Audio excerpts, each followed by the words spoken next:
How's it going, guys? Welcome back to Combat Sports Central. I'm Alex, and today we have Torrez Finney here with us, right? Yes, So, sir. very glad to have you, brother. So, welcome back, right? I know we had previously filmed, but the audio was destroyed. So, thank you for coming back on, brother. Yes, happy to be back on, Alex. Man, I thank you very much for giving me the opportunity. I enjoyed the lost episode, but man, I'm happy to be here, brother. Oh man, I wish we would have been able to put that out. We had so much good stuff there for the people, but I'll tell you what, this one's going to go a little bit better, especially considering the circumstances for which we're meeting, right? So, Yes, sir. just for everybody to know, Torres here recently went 6-0. He was last time we talked, he was 5-0. He was pending his big fight at Nashville Underground. He went ahead and got a big dub. So now he's 6-0. But something super special happened. You got a phone call. Can you walk us through that, Torres? Yeah, man. Like I was saying, right after the show, my agent Ray Horner, he was coming to me. He's like, "Man, we got to get that video of the fight you just had." And I was like, "All right, bet." And I'm after every fight, I'm always able to go to the stream and just get it. And this time, I was like, it kept saying error detected, error detected. I was like, I asked my coach, I said, "Can you get it?" He's like, "He keeps saying error detected for me too." And I'm like, "We need that video." Ray was like, Malky needs it. Malky needs it. He needs to send it. He needs to send it. And well, I was able to wake up in the morning and we eventually got the video and we sent it to him. And as we were leaving the house, we were all, dapping each other up, giving the hugs before I was about to come back to Chattanooga. Agent was about to head off to back to Miami. And, we get in the cars, we go literally no less than about 30 minutes from the house.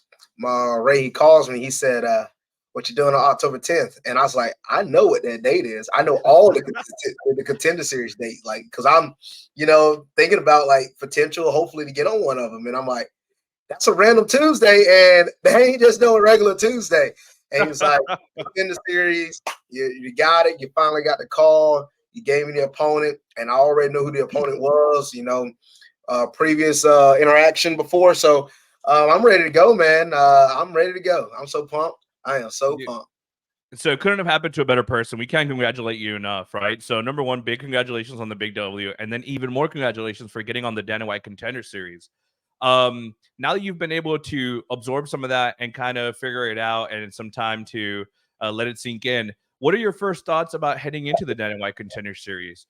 We know that there's a lot of fighters that have made it to the to being number one contenders and even championships, right? So Jamal is a Dana White Contender Series alumni that's a champion, and Sugar Sean's fighting in something like 12 days for a champion, the number one contender, right? So how does that make you feel, or what do you think about that? That makes me feel really awesome. I mean, it feels cool, man. Be able to have that opportunity, to be able to be showcased, on the world, one of the world's biggest platforms, and have an opportunity to, get that opportunity, to be able to fight in the UFC is pretty cool, man. And yes, a lot of stars are made from the Dana White Contender Series, as you said already. We got one that was a champion, another one that's fighting for one. So, um, I just think that I am on that level. If I said it before and I said it again, I do believe I'm amongst some of the best in the world. And I do think this is just another step of me heading towards that direction. And I just don't say that, cockily. I say that with all the hard work I put in. I say that with confidence of all the all my years of growing up, all the years of just dealing with adversity. A lot of people sometimes say like, "Oh, you ain't dealt with no real fight adversity," but y'all don't understand. It's like I've dealt with a lot of adversity outside of fighting, with not Mhm. well, with other sports. All those years of wrestling, all those years of football, with those injuries and constantly having to come back and constantly having to overcome the odds.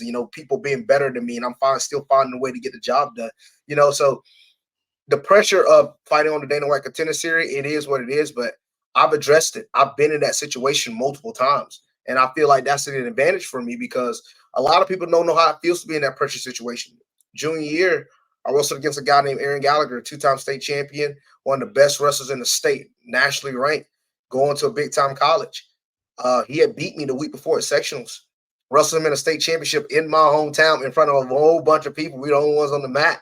And I beat him in overtime 10-8, getting that final takedown. It's like it got me, like those type of moments gave me confidence. And then senior year going undefeated, then going to nationals, wrestling the number one ranked wrestler in the country.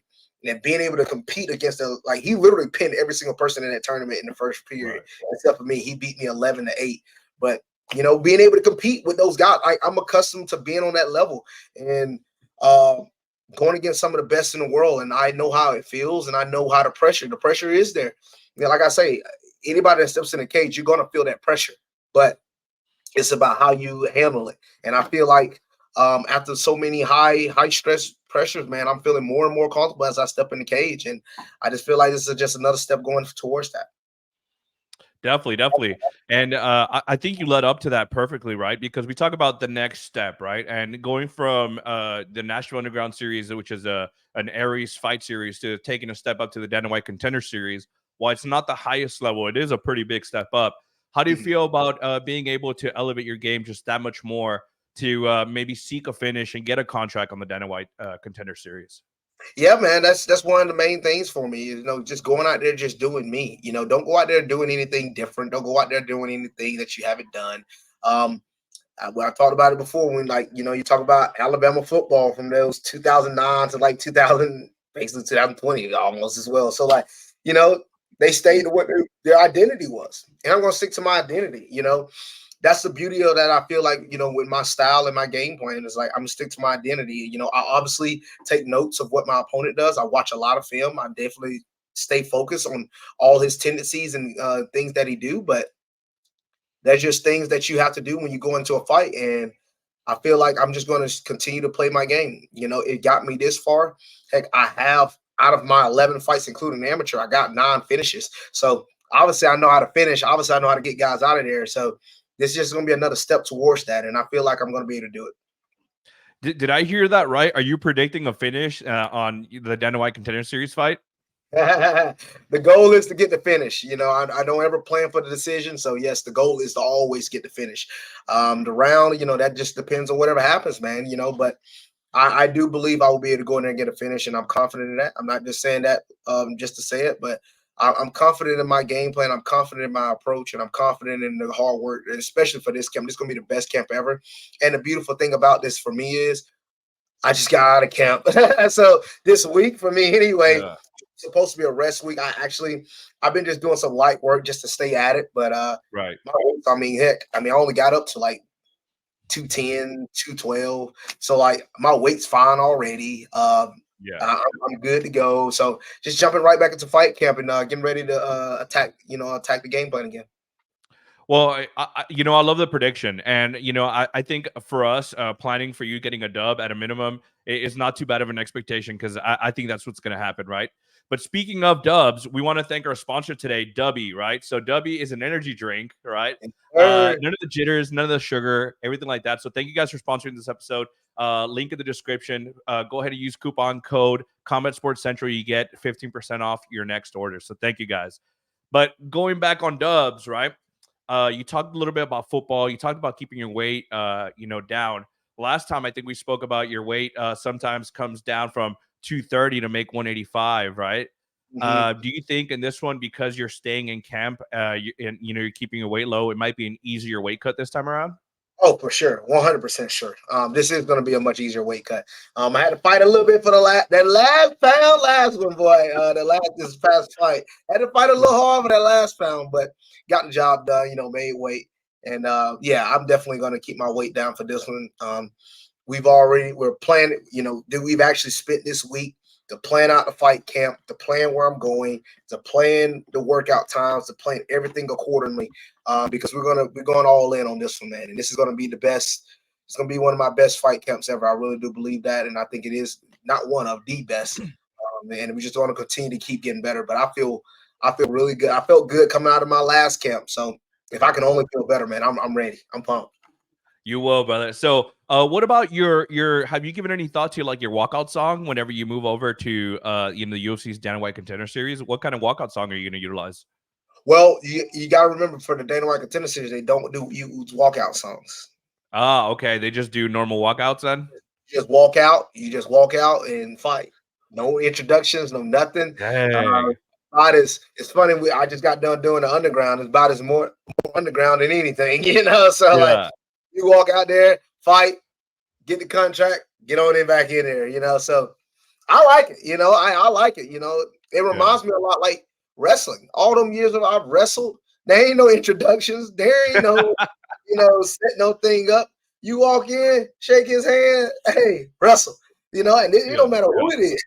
It was even like that at Nationals. Torrez Finney, all right. Oh, this guy, all right. Let's go, shake hands, wrestle. Like that, in between time. So, and I like that. Let's go ahead and get to it, man. Let's go ahead and get to it. We've waited long enough. Yeah, well, that's a great way to do it, right? Sometimes being all about the business helps you get to where you need to go a little bit quicker. So that's freaking. I agree that that's awesome, right? And gets going. So, that being said, you couldn't really celebrate this last big win because you went from winning to getting that phone call right away. Was it 10 hours, 12 hours later? Yes, How sir. do you see yourself in the future celebrating another big W? How would you do that then that time since you didn't get to celebrate this time? Man, getting that contract right after this next fight, man, will be so.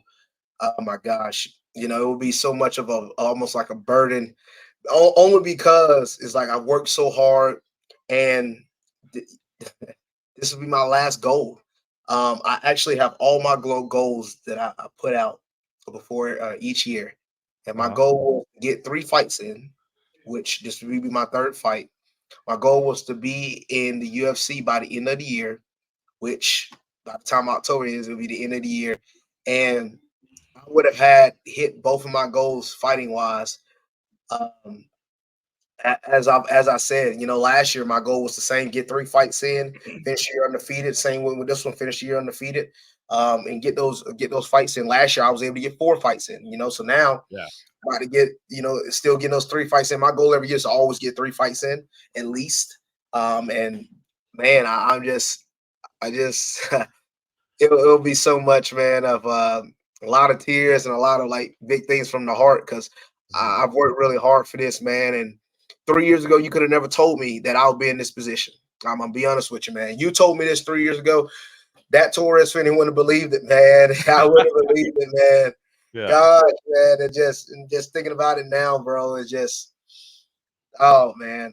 I don't know, man. That's why I'm so ready to fight. I'm ready to get in there. I know I'm gonna work so hard. Eh, for him to beat me, he gonna have to kill me, man. Because I'm gonna give it up my all. I'm gonna give it my all, man. I'm pumped. I'm ready to go. He's definitely not beating you, brother. But let's transition this into a little bit of more personal. So for those of y'all that don't know, last time Finney and I talked, he told me about a rule that he has, right? So his rule is this: fights on short notice or fights coming out of the blue, he'll take them all year round except November, December, because we good then, right? That's right. You So for know everybody that doesn't know, that's the rule. However, he told me there's one exception, and that exception is if the USC comes calling, right? it. That's So right. you're going to be the Dana White Contender Series. If that phone call comes afterwards for a short notice fight in that time frame, would you? Is that something that you would see yourself doing, picking up a short notice fight? Yeah. I'll be like, yeah, let me celebrate a little bit. You see it. Man, let me enjoy it. Let it settle in for a second.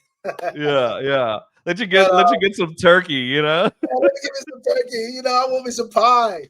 But Yeah, I mean, this is the business we're in. So, and then heck, I'll be signed to them. So, what I know they give options, but you already hear that they're not the biggest fan of guys turning down. But it depends on I'm also smart about my own career, talked about with management, and everything. Like if it yeah, makes sense, we're gonna do it. Now yeah. it got to be a timeline because plus my weight where it is, like they can't just call me out of nowhere because I'm willing to bet you they just don't call Paul Costa out of nowhere and be like, "Hey, I Oh need you on the no. track for this." They can't do that, so they can't do that with me neither because I Yeah. won't be around the weight class. So No, you're yeah, exactly right. And shout out to Apollo over there with the weight cut for Abu Dhabi. I know that he's in the middle of that right now, so it's probably going to be tough for old boy. that's right. I've seen him in person. He is actually pretty thick. But you know what's surprising? He's cut, very muscular, but he's not really all that big. Like he's big, but he's not like Yoel Romero big, in my opinion. Yeah, Yoel yeah. Romero was No, that like, makes sense. He's more shredded than he is like big, right? yes, much better than big. Because actually, if you want to talk about just size, Sean Strickland is actually bigger than Paulo Costa. And Oh wow. you wouldn't think that, but if you seen them, I've seen both of them in person, literally like standing side by side, and they're actually it's crazy. Like Strickland gets up to like 235, 240, and it's Yeah. not people don't think about it, but because he's not as muscular, he don't have to cut as much. But well, take it back, he still have to cut, but I think it comes off a little easier. Mhm. But you know he's getting ready to fight for the title, and that's pretty cool. I got a chance to spar and go live multiple rounds with a guy that's about to fight for the title in Australia against Israel. So that's pretty cool. So it's good to see that Sean Strickland. And look, I mean, I would definitely root for him. You know, even though I don't know if he's gonna be able to get the job done against Izzy, but I would like to say, hey, if Sean Strickland was finding a way to get the job done, it'd be pretty cool. Hey, I was able to spar the current world champion. So. No, I'm with you. There was I think he had a fight with Cannonier that you know, a big piece of people on Twitter I thought he won thought too. they thought that he won, right? And especially because he took that like on a week's notice or super small time frame. And then since then he's gone 3-0. Before that he had lost to Pajeda, but I mean, who hasn't lost to that dude, right? So it's like, you know, what a run he's on right now to make it to get this fight with Izzy. So That's right. That's right. And then looking at it, you know, he took another short notice fight at 205 against even though Narcine is a 185er, but Narcine Imavov, he took that and beat that guy, you know, 5 rounds. Then he fought you know, 2 more times. So and then he just beat the Abus, who's, you yeah, know, supposed to be the next up and coming guy, you know, you get him out of yeah. there. So respect the Strickland, man. Respect the Strickland. Yeah, he Strickland here most recently was complaining about the tax codes in Australia because whatever he gets paid per fight, he's gonna get taxed almost half of that in Australia. And he's like, wait a minute, hold on, we're gonna have to talk about this. I'm gonna lose half my paycheck, you know. Yeah, that's But the taxes. yeah, Australia taxes. Oh my goodness, I didn't know. I had no clue about that, you know. I didn't know that either. Well, that's a But place. Don't call me for that either. That's what yeah, I'm I saying. mean, literally, right? Can I fight off the coast or something? I'll fight on an Yeah, island right off of Australia. I mean, something. yeah. But Torres, so we're talking about a few of these fighters, right? So, being that we're talking about some of the guys that are currently in the UFC, who are some of the guys in the UFC that you have seen when you were on the outside looking in, and that you say, well, you know, my game's kind of similar to this guy's, or I try to mimic what so and so does. Who are some of these fighters that you look at? Well, you know, one because you know, even though we're not the same height, but we both were short considered for our weight class was Daniel Cormier. I look at a lot of things DC did. You know, we have a lot of similarities. And another thing I also liked a lot was Hazmat Shemaev. You know, he's currently my favorite fighter, but also styles are very similar on like just going in, getting our takedown, and getting the ground and pound or getting the guys out of there instantly. Like, you know, Hazmat don't take no time. You know, same thing with me. I don't waste time. Like, there's not a lot of, you know, feeling out process. You know, I don't Right. do too much feeling out process. That's how I used to wrestle. That's how I used to do when I played football. There was no like, well, let me see how he feels, you know, early in the game. Like, nah, I'm bringing it to you. If you're going to be able to take it or you're not. You know, I don't do too much of a feeling out process. So, um, that's why I just think you know those guys are very similar. Also Habib, you know, I like a lot of the things he does. I mean, some of the grapplers, GSP, I've watched a lot of film on those guys. I've dissected their games, and I've taken a lot of good different pieces from them. So we're just continuing to grow. We continue to learn, but you know, you can only continue to keep getting better if you keep getting training. Oh, by far. And yeah, I think the names that you mentioned are perfect. I mean, your takedowns are elite, and these are guys who all have great takedowns and great wrestling. So I think you're right there with them too. Um, are you altering or changing your game plan going into the contender series here, or are you keeping a very similar game plan to what you do in all your fights? Keeping the same game plan, man. You know, if you've seen it before, like I said on the last time we did it together, I said stop it. You know, I'm not going to change anything that I Right. haven't done already. No reason to. It's got me this far. Why start to change up now? You know, obviously we can always add to it. We can always continue to progress what I already do, which what we will be doing. But there is just the game plan is the game plan, man, and that is go in and smash. We got it. We got what we got, and um, why try to change up something and try to fight to somebody to react to what they do rather than implement what you do. And I like to go in and implement game plan because I want to be the one to have the pace of the fight. I won't want to be the one that lead the dance. You don't want to be fighting on the back horse. You don't want to be the one that's, having to be the guy, allowing that other person to lead the dance. I don't like fighting that way. I want to fight at my pace. I want to fight at this pace. And then also I want to fight on my type of pressure. So if you can't deal with it, you get out of there, So that's the thing. And I'm just going to fight, the same way I've been fighting all this time. No reason to change it up. And that's why I'm really confident going in. Awesome. Well, look, something else that you haven't changed up very much that you're doing really good on as well is your podcast. So tell me, what's the name of your podcast and how is it doing? How's it going? What do you guys talk about on there? Podcast been doing really good, man. Now we just linked up together with millions.com, who I'm already with currently. But me and Tyler Layfield, he's my co-host. We do things together for the TNT podcast. We talk all sports. We talk football, basketball, MMA, boxing, anything we talk a lot more football and basketball, mainly because that's what we really grew up on. We'll talk sometimes baseball, anything that's prominent in sports, but we talk about it all, man. And now we're in the bulk of football season. So that's one of the things I like about it. Like Fight Camp right now is on the back end of all of this stuff is every weekend I can look forward to a football game. So hard training throughout the week, Saturday, train in the morning, we're chilling for the rest of the day watching football. So I got the football season stuff. I'm ready to go. And here we go, baby. Well, if we're on that subject, who's your NFL team? Favorite NFL team is the Pittsburgh Steelers, and the favorite college football team is Georgia Bulldogs. Oh, okay. What about your favorite basketball team? Favorite basketball team is Dallas Mavericks. I love the Mavs. I love Dirk Nowitzki, man. I used to even try to emulate his shot, but he's my favorite basketball player. Now obviously I know who's the greatest, in my opinion, Michael Jordan and LeBron and all those guys up there. But I just really like Dirk Nowitzki and his style and what he did, especially in 2011, how he took them to the title, and he went through some really tough teams. So he's one of my favorites, man. And I still like the Mavericks now. I'm happy we got Luka. I never forget, me from being from Georgia.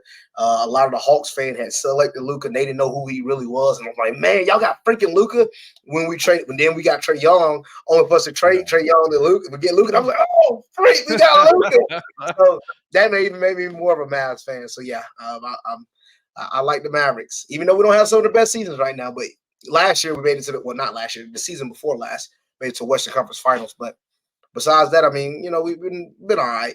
Been all right. They got to get rid of Kyrie. I think that's going to be an issue. But once they get rid of Kyrie, I think they'll be golden because whatever you can get for a trade for him, it's going to come back. You're going to be better off. Exactly. We have the offense. We just need something on the defensive side. I mean, our defense is what's been lacking. I mean, we've been the bottom five, the last 4 years on the defensive efficiency. We just suck, and we just give them up points left and right. Like one game I watched this year, we won a game 154 to 153. What are we doing? Scoring game, Jesus. I know, man. Like we're not doing any. Like, gotta play some defense. All right, Torrez. So we got to the part of the show where I'm gonna give you some fights, and you tell me who you think is gonna win, and we'll go from there. Okay? Does that sound good? Yes, sir. Okay, awesome. So let's start off with a little bit of an odd one. Elon Musk versus Zuckerberg. Who do you got? Oh, man. All right. So, yes, I know Musk is the bigger guy, but Zuckerberg has been training more and longer.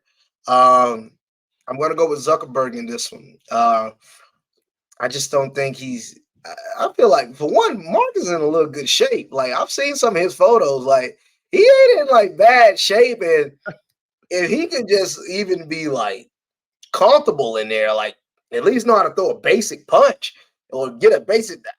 I know Elon has been training. You're gonna do so much at what, 53? Like, I'm not saying you can't do anything, but like, give me Zuckerberg, man. And he's been training, and I feel like he's a little bit athletic. I'm not saying he's incredibly athletic, but I feel like he's a little bit athletic. So I like Zuckerberg. I saw a picture of him with Johnny Bones and I think it was Volkanovski. No, it was Izzy and Volkanovski. And yeah, he just looked shredded to the gills. I was like, my goodness, bro. No, man, I know. That's why I like Zuckerberg now. Okay, perfect. So September 16th, hashtag Noche or UFC, Noche UFC. It's a big Mexican fight card. We have Alexa Grasso versus Valentina Shevchenko. Who do you have there? Man, let me tell you something. So, going in, I remember the first fight. Shevchenko, she won the first round. Grasso caught her in the second. When Ring choke took her back, and it was an awful mistake that Shevchenko made. But I remember that stat that Alderman Sterling said one time on his YouTube channel. He was like, champions, anytime a guy becomes champion, their skills become 40% better. Now, where's this number? You're like, oh, what is 40%? Like the confidence, once they become champion, they become a little bit better and they trust what they've already been really good at. They start to become the trust. I feel like that's what happened when, did we not just watch Usman literally beat him he was up 3-1. The fight wasn't even close. Yeah. And then Leon catches him over the head kick, and then you see the second fight. He's like, Usman, what the heck what's going on? But Usman was fearing that, while Leon was more comfortable and felt good. He's like, I'm trusting my skills. I feel like we might see that. And I know Shevchenko is literally, she probably is the greatest of all times.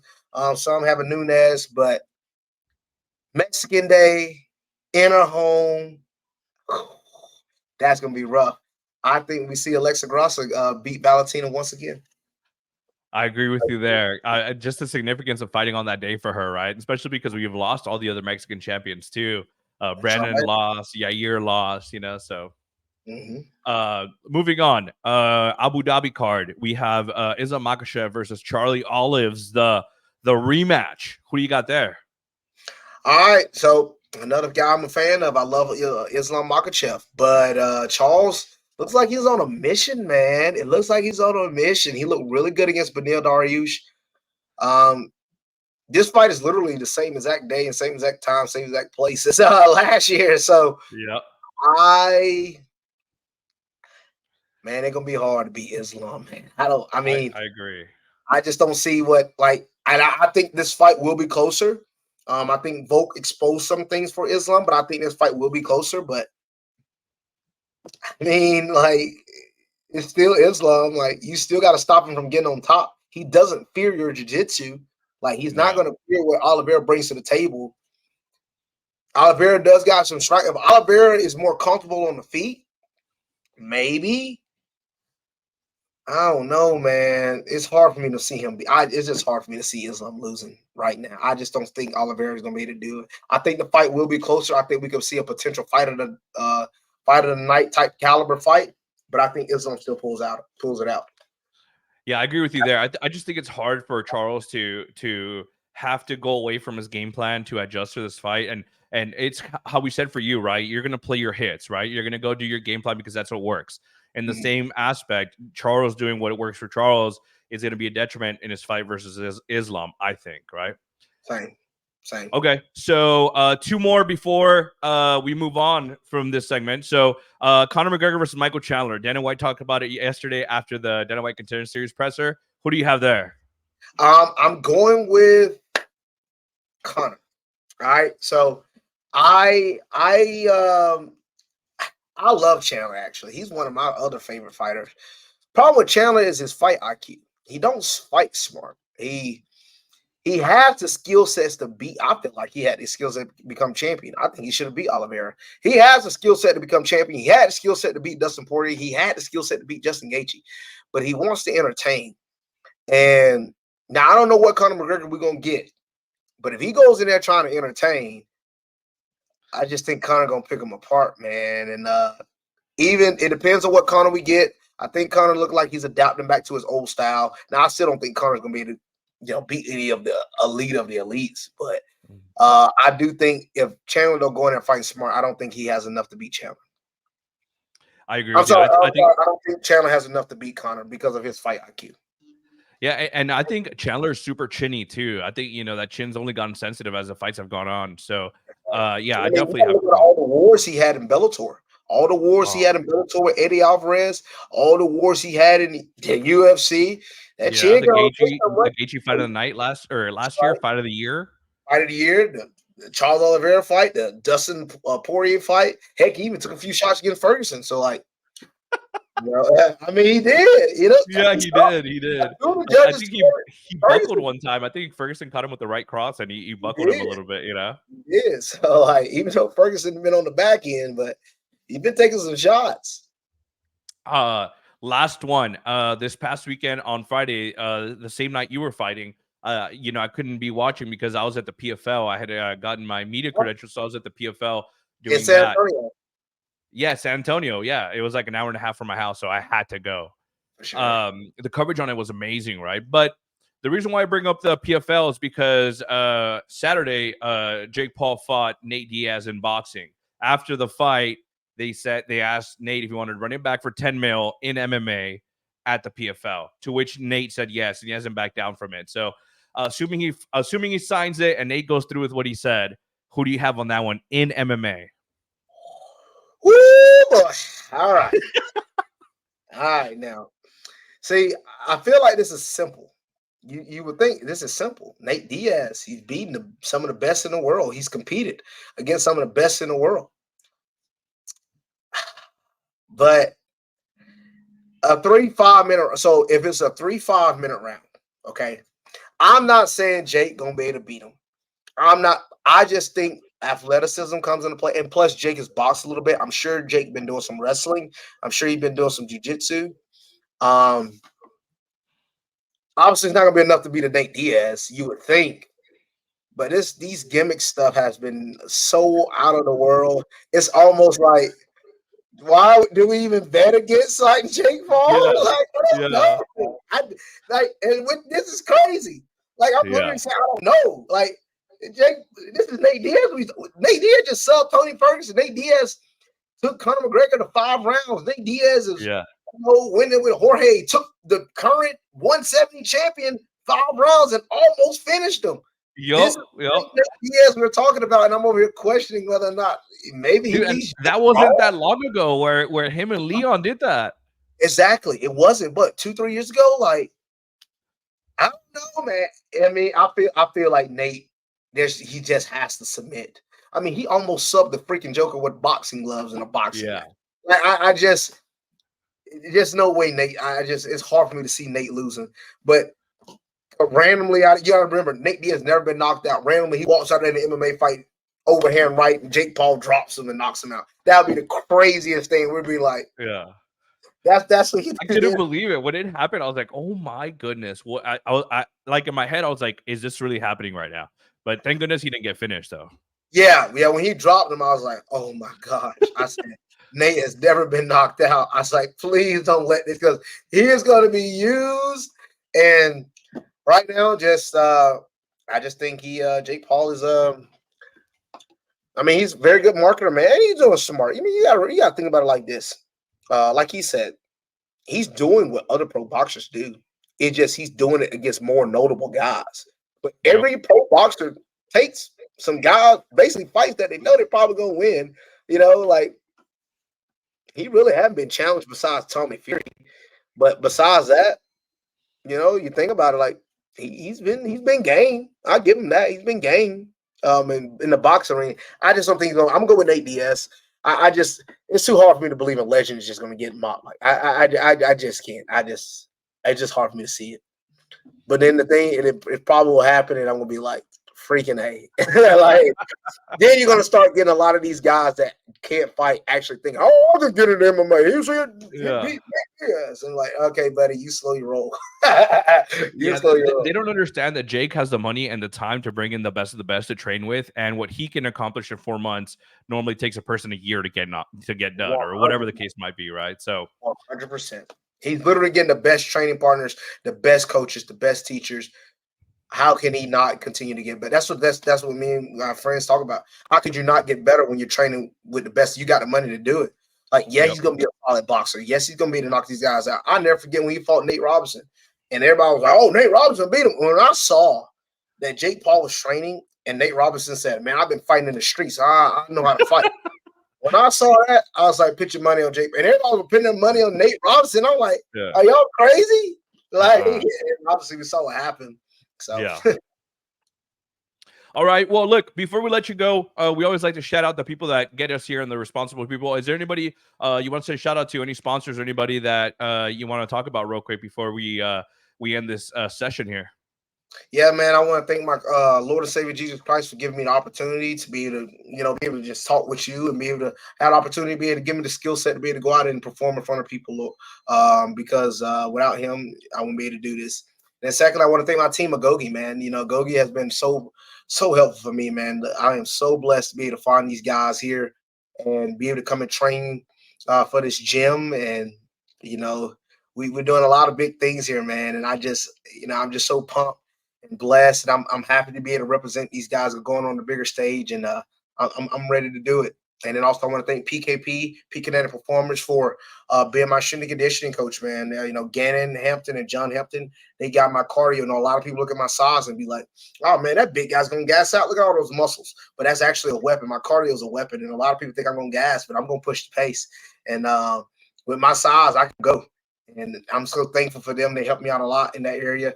Eagle Revolt, thank you for sponsoring me, Justin. Justin Hess, he gives me, helped me out a lot. Johnny Jones, he helps me out a lot, man. A lot of great things he do. Him and Robert White, really good sponsors for me, man. So I thank them all from the heart a lot. And this is just the beginning, man. This is really just the beginning. That's exactly right, dude. We're gonna be cheering for you for the rest of your camp. I hope you have a fantastic camp, and then I know you're gonna show out at the Dana White Contender Series. So all the best of luck. For everybody who wants to jump on board now before you get this massive hype train behind you, where can they follow you at? You can follow me on all my social medias. I got Facebook, Torrez Finney on Facebook. On Twitter, it's at Punisher Torrez. Snapchat, Torrez Finney at Punisher Torrez. And Instagram, it's the same thing, at Punisher Torrez. So all of them at Punisher Torrez. You can easily find me. I'm pretty active on all my social media. So TikTok and Threads, whatever it is. So TikTok and Threads, all these crazy social medias. So yeah, at Punisher Torrez as well. So go there, you can find me. I'm on there, and yeah, man, hit me up anytime. Awesome. Well, thank you again for stopping by, being with us. Give us a little tidbit of inside your mind, and then kind of going from there. So we thank you a ton. And again, we're wishing you all the best luck at your camp, and we know you're going to get a big W, make everybody proud, and go from there. Guys, thanks for watching it. Go follow Torrez as quickly as you guys can, and we'll go from there. So until next time, guys, thank y'all.